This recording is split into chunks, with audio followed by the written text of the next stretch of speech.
Good morning, everyone. I, Shifali, from Dips Bloomingdale's. Today we will start chapter number 4, Travel. In this chapter, there is story of Marco,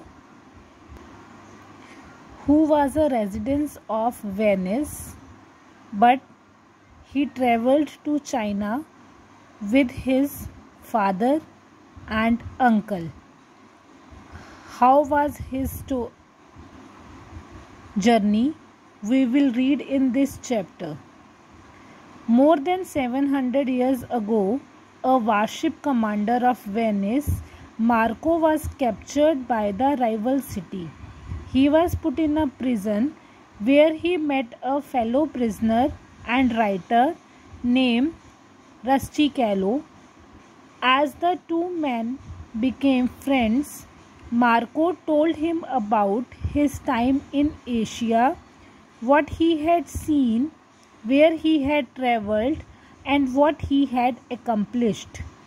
Rustichello found the stories so interesting that he wrote them down. They were eventually published as a book called The Description of the World, later known as The Travel of Marco Polo. करीब 700 साल पहले Venice का एक warship commander means who fight in wars, उसमें जो command करता है उसे हम बोलते हैं वारशिप कमांडर। मार्को उसे राइवल सिटी मतलब जो उनकी दुश्मन सिटी थी वहाँ पर पकड़ा गया और उसे वहाँ जेल में डाल दिया गया, जहाँ उसके साथ एक और प्रिजनर था जो कि राइटर भी था और उसका नाम था रस्टिकेलो। दोनों बहुत अच्छे फ्रेंड्स बन गए। तो मार्को ने उसे अपनी स्टोरीज जो उसने ट्रैवल की थी उस जर्नीज़ के बारे में बताया। एशिया में उसने क्या क्या देखा, कहाँ कहाँ ट्रैवल किया और उसने क्या क्या हासिल किया। रस्टिकेलो उसकी स्टोरीज से इतना ज़्यादा प्रभावित हो गया कि उसने उसकी जर्नीज़ पे एक बुक लिख दी और उसका नाम रखा the description of the world, जिसका नाम बाद में चेंज होकर the travels of Marco Polo बन गया। Marco Polo was born in the year 1254 to a wealthy Venetian merchant family.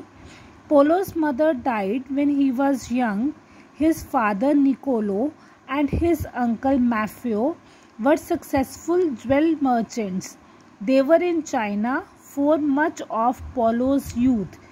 कि मार्को पोलो का जन्म 1254 ईस्वी में एक अमीर वेनिशियन मर्चेंट फैमिली में हुआ। उसकी मदर की डेथ जल्दी ही हो गई।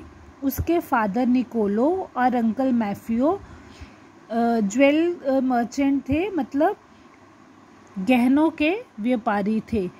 और जब पोलो का जन्म हुआ और उसके यूथ के टाइम पर मैक्सिमम टाइम वे दोनों चाइना में ही थे। In 1269 Niccolo and Maffeo return to Venice and met Marco for the first time. अब वो लोग 1269 में वापस आए और पहली बार मार्को को मिले। In 1271 the Polos decided to travel to China again. 2 साल बाद उन्होंने डिसाइड किया कि वो दोबारा वापस चाइना चले जाएंगे। इस बार जो 17 साल का मार्को था वो भी उनके साथ गया। During those times a journey from Europe to China took a very long time. कि ये जर्नी बहुत ज़्यादा टाइम लेती थी क्योंकि वहाँ पे तब ट्रांसपोर्ट के इतने ज़्यादा साधन नहीं थे। First the Polos took a ship across the Mediterranean Sea, कि उन्होंने पहले समुद्री रास्ता चुना और वो मेडिटेरियन सी से पैलेस्टीन तक सी में समुद्र में नाव के थ्रू गए जो कि मिडल ईस्ट में है। Going any further by ship was not safe. उससे आगे का रास्ता शिप से ट्रेवल करना सेफ नहीं था। So they decided to go further by land. तो उन्होंने अगला रास्ता ज़मीन पर मतलब कारवां के रूप में सब लोगों के साथ ट्रैवल करने का डिसीज़न लिया।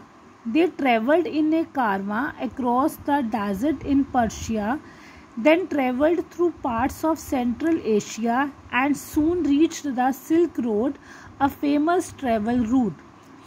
वो एक कारवां में मतलब लोगों के समूह में डेजर्ट में से निकले जो कि पर्शिया में था। उसके बाद उन्होंने सेंट्रल एशिया के कुछ हिस्सों में भी ट्रैवल किया और जल्द ही वो सिल्क रोड पर पहुंच गए, जो कि एक बहुत ज़्यादा प्रसिद्ध ट्रैवल रूट था जहां से अक्सर लोग आते जाते थे। So today we will read only this. Next we will continue tomorrow. Till then, take care. Have a nice day.